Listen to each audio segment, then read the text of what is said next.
The 2019 Avalon is a really important car for Toyota. There was a lot of new technology as part of the Toyota new global architecture.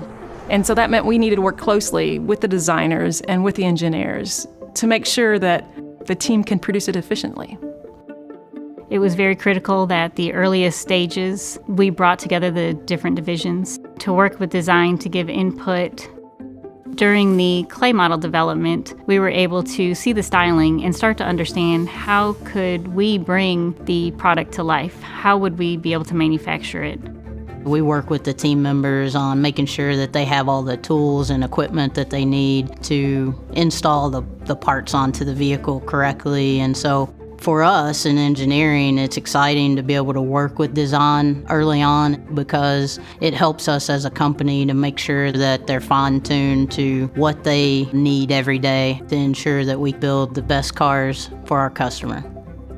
This is really a team environment, and it's exciting to put both my passion for cars and for engineering into play every day.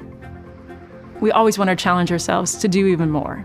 It's really about the Toyota pride. It's about building something special and knowing that every customer is getting the absolute best.